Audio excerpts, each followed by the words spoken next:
At syempre nakita nga natin yung, sabi ko nga, yung similarities ng kanilang pag-deliver. Ang kailangan ng talagang trabahuhin ni Michael ngayon, at ito ang unang-una niyang sinabi sa atin doon sa mixed zone interview natin sa kanya, talagang kailangan na niyang pagtrabahuhan yung mga tinatawag na quadruple turns dahil yan na talaga Jovi Chi ang labanan dito sa tawag nga nila, no? Single figure skating ngayon. Tama, Chiki, kasi halos yung commentators saka lahat ng mga nasa internet kapos sinasabi, talagang super requirement yung quads, ano, na hindi nga masyadong nagawa ng karamihan sa skaters kagabi. Ikaw na rin, Chiki, nag-mention nung una, nung susunod, yung 2018 na Olympics, Winter Olympics, plus sila Hanyu, sila Jason, saka sila Patrick Chan. Ano? Ikaw na rin nag-ungkat doon. Kasi sabi ni MCM, lagi na pinapanood sa internet o sa YouTube itong si Patrick Chan. So ngayon mukhang dapat niya na rin, sinabi niya ba sa'yo na kailangan niya ng talagang bantayan naman itong si Hanyu tsaka si Jason dahil ito mga pwedeng makalaban sa susunod na Olympics?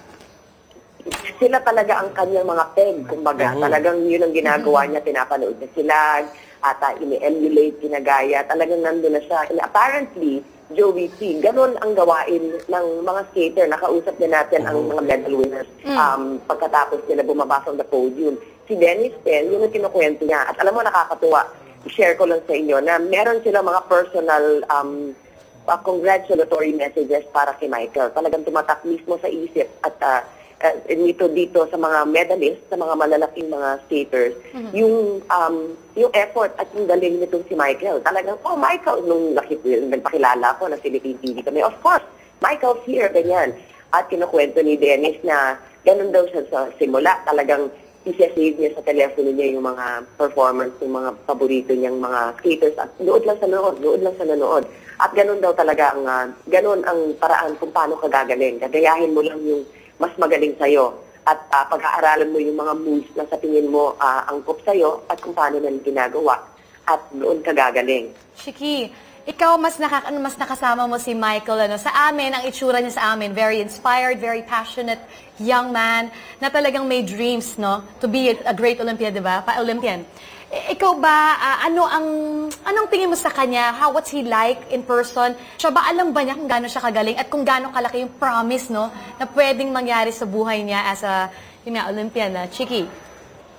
Oo, he's such a level-headed boy. And I have to mention, napakabait na bata talaga. Very good-natured, very, very mild-mannered, magalang, mabait.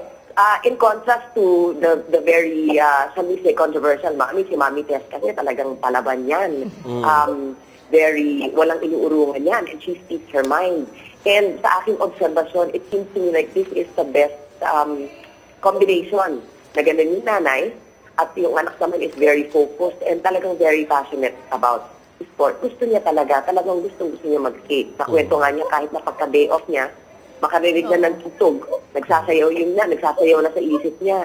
At skating na naman. Yung talaga, I guess the proof is, the fact that he got here so quickly at yung pinanggalingan niya, hindi nga yung the typical beginnings of a skating champion. At nagpursige siya ng ganyan, kaya alam natin talaga nasa puso niya. Banggitin ko rin si Jovi, hindi niya pinag-uusapan pero nandyan ang kanyang mga injury. Meron siyang injury sa balakang, meron siyang injury sa kanyang hip at saka sa kanyang knee na hindi niya pinag-uusapan pero twice a day yan nagpupunta sa rehab dito sa Athlete Village. Twice a day nagpapa-therapy.